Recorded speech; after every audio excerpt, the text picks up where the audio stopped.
Hello vinyl community.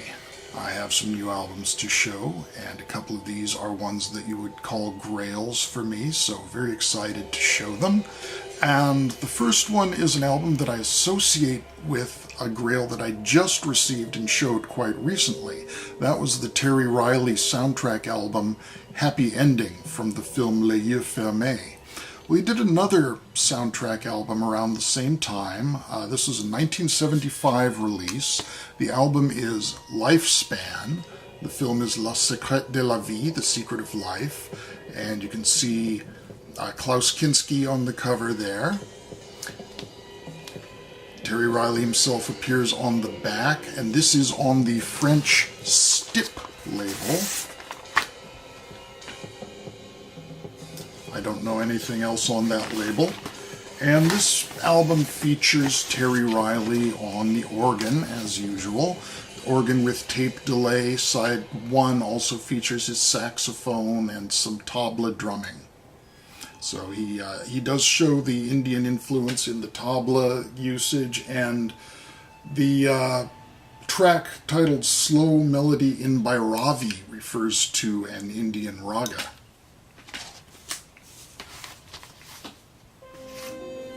The other Grail that I received is an album on the Japo label from 1974 by Finnish percussionist Edward Vesala. This is Nan Madol, and the title refers to an ancient royal city in the South Seas, in what's now Micronesia. This is what you're hearing now in the background.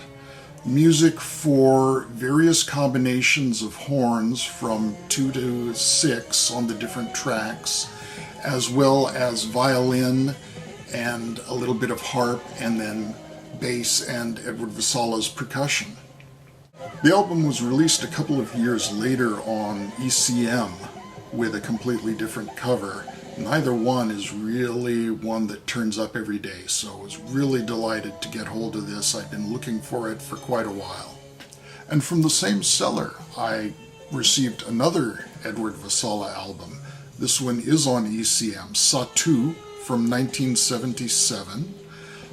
This one again features a large ensemble of winds and brass, as well as Terry Riepdahl playing guitar. Polly Danielson is on bass, Edward Vesala on drums, and the brass players include Tomasz Stanko on trumpet and Polly Mikkelborg on trumpet and flugelhorn.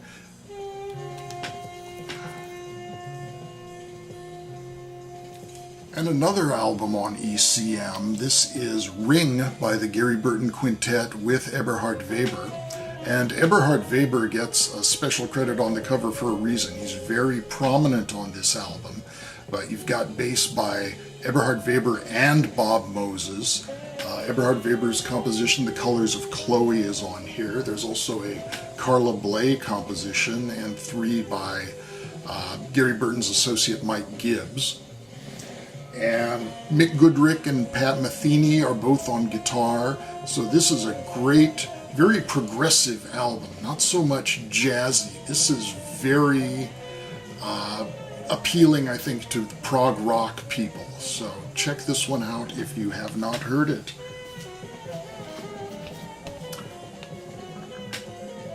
Jerry Hemingway solo works. This is on his own Oracle label from 1981.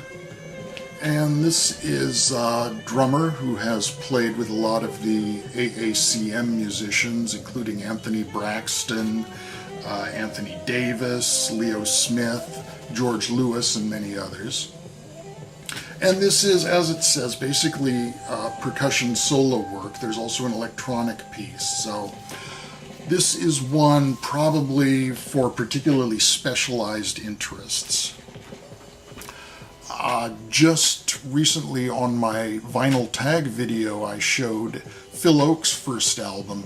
I picked that up while I'd actually been shopping for a copy of his second album, and I got that one now. So I Ain't Marching Anymore.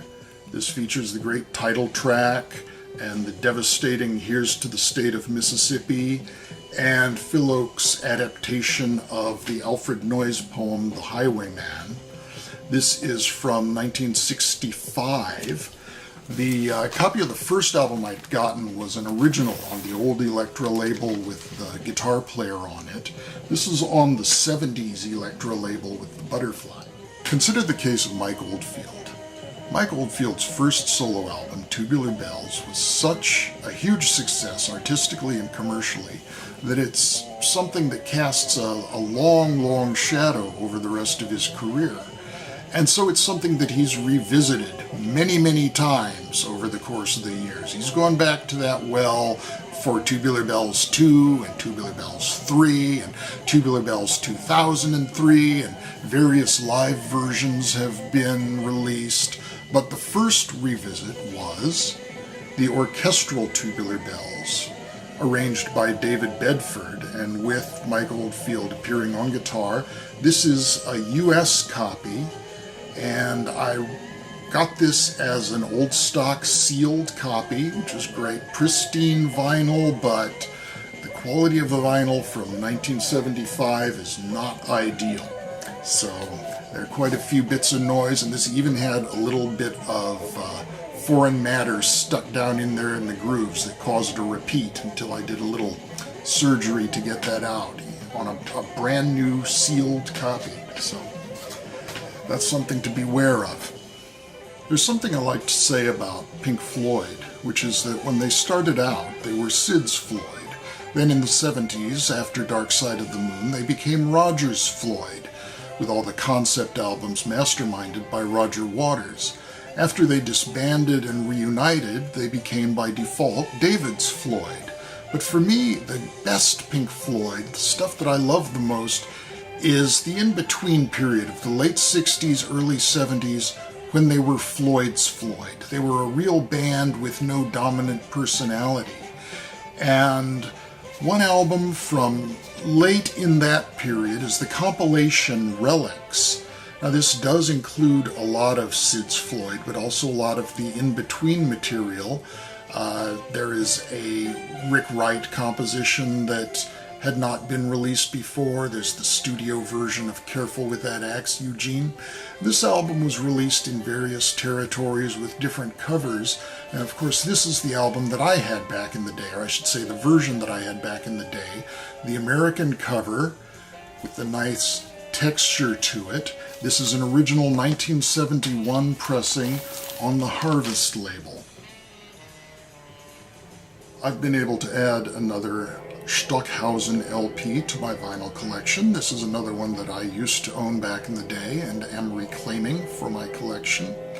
Unfortunately, we had a big storm here in Northern California on Wednesday, and when this was delivered to my doorstep, or I assume it was delivered to my doorstep, I found it elsewhere. It was blown from point A to point B. I'm not sure just what kind of path it took, but it was definitely put through the mill. And what used to be, when it was sent to me, a perfect mint condition copy got pretty badly dinged, although I don't think you can even see it on the camera.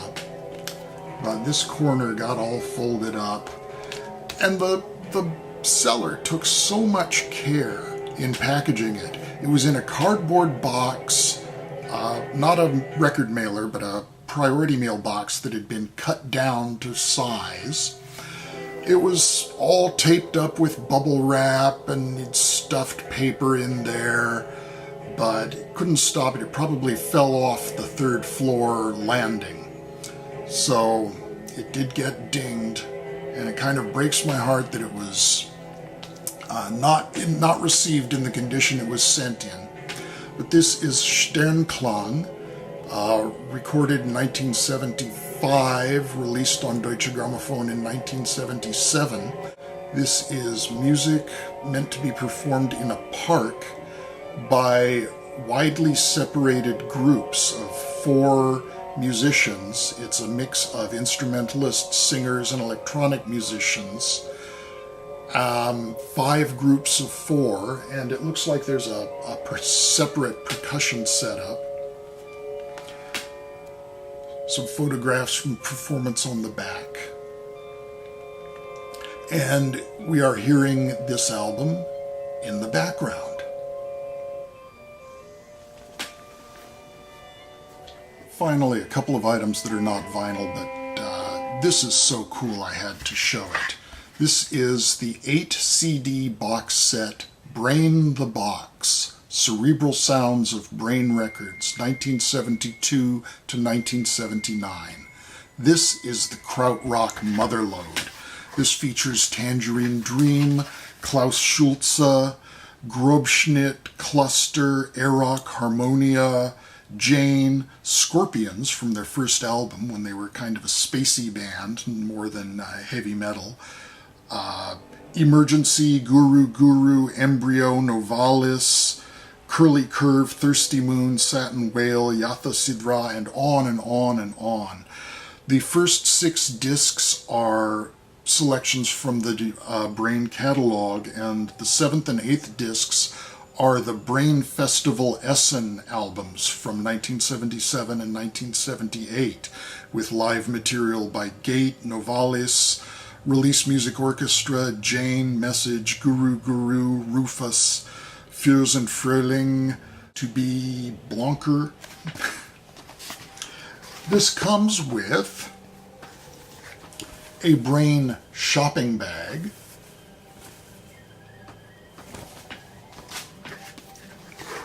a folder to hold the 8 CDs,